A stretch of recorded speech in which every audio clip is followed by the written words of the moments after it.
Sojit Keren Lembang. Perkenalkan, nama saya Febri Ariano.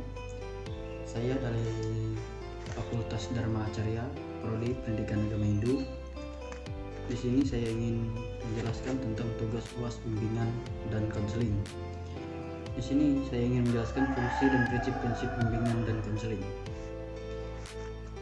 Yang pertama, fungsi bimbingan dan konseling.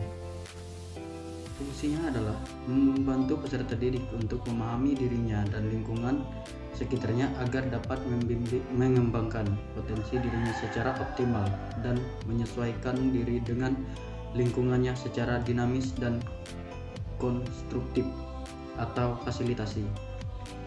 Yang kedua, prinsip-prinsip BK. Prinsip BK adalah dijadikan dasar untuk berpijak di antaranya, yaitu prinsip kerahasiaan,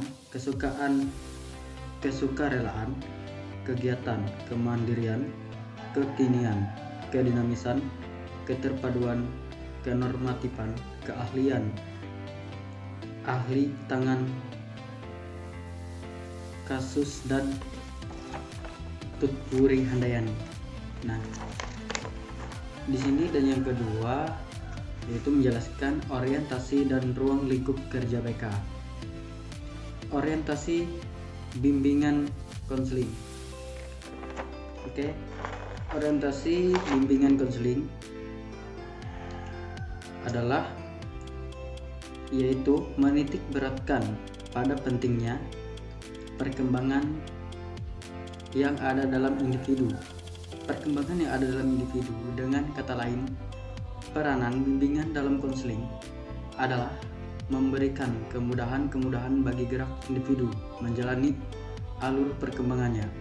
Dan yang kedua, ruang lingkup pelayanan bimbingan dan konseling adalah mencakup upaya bantuan yang meliputi bidang bimbingan pribadi, bimbingan sosial, bimbingan belajar, dan bimbingan karir. Dan yang ketiga, soal yang ketiga adalah jenis layanan dan kegiatan bimbingan dan konseling. Yang pertama yaitu layanan orientasi. Layanan orientasi adalah layanan bimbingan yang dilakukan untuk memperkenalkan peserta didik baru dan atau seseorang terhadap lingkungan yang baru dimasukinya. Suasana dan hal-hal yang baru sering membuat seseorang merasa bingung, merasa terkendala untuk melaksanakan suatu kegiatan. Yang kedua, layanan informasi.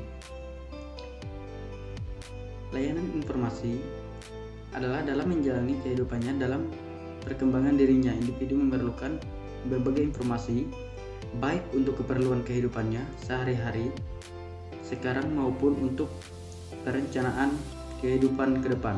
Informasi ini dapat diperoleh dari berbagai sumber, dari media lisan melalui perorangan,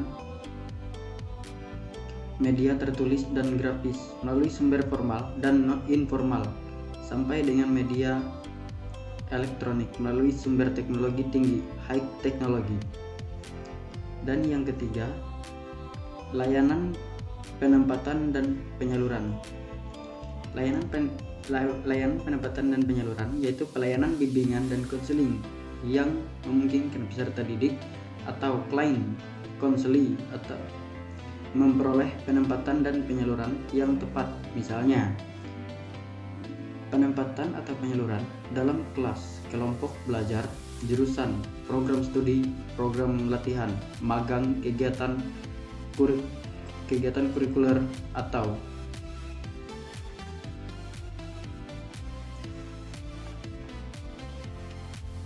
dan yang keempat yaitu layanan bimbingan belajar. Layanan bimbingan belajar adalah dalam proses pembelajaran pasti ada beberapa masalah yang dihadapi oleh siswa. Untuk menangani masalah belajar perlu pelaksanaan layanan bimbingan dan konseling bidang bimbingan belajar. Yang kelima, layanan konseling perorangan. Konseling perorangan atau KP merupakan layanan konseling yang diselenggarakan oleh seorang konselor terhadap seorang klien dalam rangka pengentasan masalah pribadi klien. Dalam suasana tatap muka dilaksanakan interaksi langsung antara klien dan konselor, membahas berbagai hal tentang masalah yang dialami klien.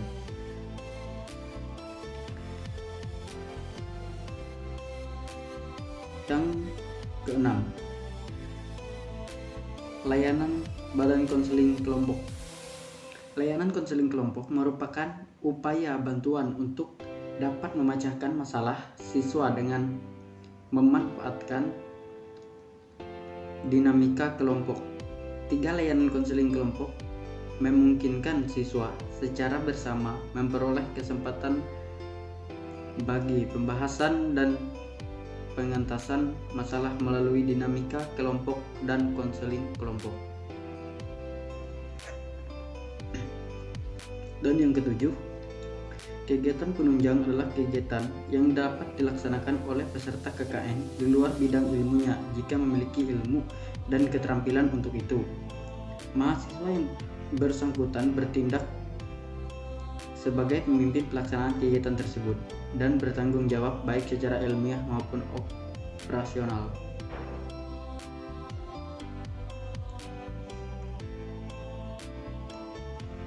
Dan sudah habis, tugasnya telah selesai, cuma ada 3 beserta anak-anaknya.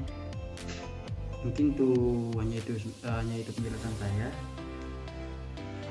Kurang dan lebihnya saya minta maaf.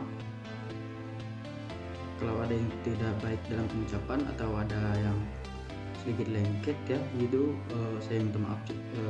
Saya minta maaf buat pendengar. Semoga apa yang saya sampaikan bisa menjadi pengetahuan lebih, karena saya cuma menjelaskan secara singkat saja, tidak lebih ya gitu. Oke, mungkin sekian dulu dari saya akhiri dengan Brahma Santi. Om Santi Santi Santi Om.